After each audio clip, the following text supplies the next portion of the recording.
तो यहाँ माहौल क्या चल रहा है चुनाव का अभी? माहौल तो बहुत बढ़िया चल रहा है बीजेपी का। बीजेपी का? हाँ, बहुत बढ़िया। ऐसा क्यों, मतलब कुछ वजह होगी इसके पीछे? हाँ, गल्ला उसने बहुत बांटा है। रखने के पास उसकी जगह तो रहती नहीं थी। गोदाम इतने बड़े बनवाया नहीं, सड़ रहा था अलीगढ़ में, सतना में, पंजाब में, तो कहता है कि अपने बांट दो। तो किसका पलड़ा भारी है इस बार यहाँ से? पल्ला तो इसका बीजेपी का बहुत भारी। इसने बड़ा देश को ऊपर कर ले गया। ऊपर बिजली मगर नहीं रहती। किसान जो है पानी लगाने जब जाता है तो दूसरा किसान पानी लगाए रहता है, तो कहता है छूना नहीं जब तक हमारा ना हो जाए। तो जब उसका हो गया तो कंधे पे फरुआ रखता है, जाता है अपने घर। तो वो दूसरा जब लगाता है, भूत से बत्ती चली गई, परेशान है, फिर उसी जंगल में, वही खेत में, वही अपने सो जाता है। फिर बत्ती आती है, फिर पुल जैसे भैंस पेशाब करती है वैसे आई, फिर चली गई, फिर आई, फिर चली गई। बत्ती का कोई काम कर नहीं पाया ना। यहाँ गधे के ऊपर किताब अगर लाद दी जाए तो गधे में काबिलियत नहीं होगी। ना कोई यूनिवर्सिटी यहाँ खुली, ना कोई कॉलेज खुला, ना कोई बेहतरीन हकीम आया यहाँ पर जो बैठाला जाता। ये सब काम होना चाहिए। बस यही कहता है, केवल का बटन दबाओ, मोदी को लाओ। क्या करें लाके? छोटे छोटे बच्चे उससे परेशान हैं। जो 1 रुपए में 4 टॉफी मिलती थी, आज 1 मिल रही है। बच्चे दूध पीते हैं ज्यादा, दूध पे बैंड लगा दिया। कितना खर्चा लगा दिया, कितना दूध महंगा हो गया। तो ये काम है मोदी के। कहता है कि बहुत हमने देश को ऊपर को ले गए, देश को बहुत ऊपर कर दिया।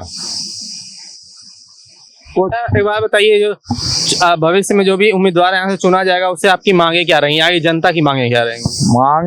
मांगे 2 हाथ हैं। ये हाथ 2 तरक्की कर सकते हैं, देश को तरक्की दिया। न मोदी कर सकते हैं, न मोदी के बाप कर सकते हैं, न योगी कर सकते हैं। तो ये क्यों तरक्की किया? किसान अजान होते जाग जाता है, मेहनत में जुट जाता है। गल्ला इतना पैदा कर दिया कि दूसरे मुल्कों को दिया जाता है। दूसरी बात, क्या किसान खुश हैं? किसान तो नहीं खुश, लेकिन मोदी खुश हो गए कि देखा कि किसान 100 किलो की बोरी नहीं उठा पाता, कहने लगे 50 किलो की कर दो, शक्कर की कर दो, नमक की कर दो, गेहूं की कर दो, कि जनता कमजोर हो गई है, 100 किलो की नहीं उठा पाती। हाँ, तो ये काम बड़ा ऊंचा किया मोदी ने। दूसरी बात, पैसा कौन लाया बाहर से कमा के? युवा, यहाँ के नौजवान। सऊदी से पैसा ना आता ना तो ये कौवा आंखी फोड़ देती। ये सऊदी की बदौलत सफेदी दिखाई दे रही है। नई जांघिया पहन के काम करते थे। अच्छा, मतलब और कहने का मतलब यहाँ रोजगार की भी कमी है? कुछ नहीं, रोजगार क्या। अगर आज गवर्नमेंट कह दे कि हाँ तुमको हम छूट दे रहे हैं, तो 200 आदमी की रोजी रोटी की जगह हम देंगे, मगर खट से वो पायल लगा देगी। तुम कौन हो? जगह हमारे पास इतनी है। क्या लग रहा है, माहौल क्या है? मैं मोहम्मद समीर कुरैशी, डिस्ट्रिक्ट प्रेसिडेंट अखिल भारतीय उद्योग व्यापार मंडल।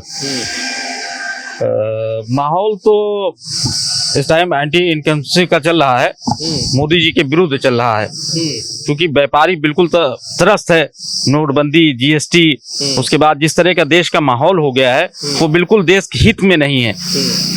हिंदू, मुस्लिम, सिख, ईसाई सारे एक फूल की तरह हैं, विभिन्न कलर के फूल हैं।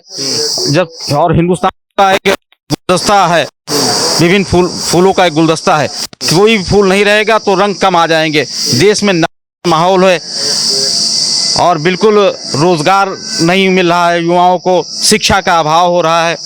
जितने भी पेपर हो रहे हैं सारे लीक हुए जा रहे हैं। कब तक हिंदू मुस्लिम करके राज करेंगे? कब तक करेंगे? तो इससे लोग त्रस्त आ गए हैं। व्यापारी खुश नहीं है। व्यापारी बिल्कुल खुश नहीं। व्यापारी क्या, युवा खुश नहीं है, किसान खुश नहीं है। सिर्फ जुमलेबाजी से काम थोड़ी चलेगा, देश हित में कुछ करना भी पड़ेगा। तो यहाँ से किसका पलड़ा भारी है इस बार? पल्ला तो कांग्रेस का इस टाइम भारी चल रहा है यहाँ पे।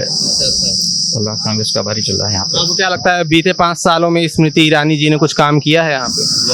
पे। यहाँ दिखाई नहीं पड़ी जगदीशपुर में, तो काम करने की बात ही छोड़िए। अच्छा, दिखाई नहीं पड़ी बीते 5 साल में? कहाँ आती थी, कैसे आती थी, चंद लोगों के हाथ में सारा मामला होता था। कुछ आम जनता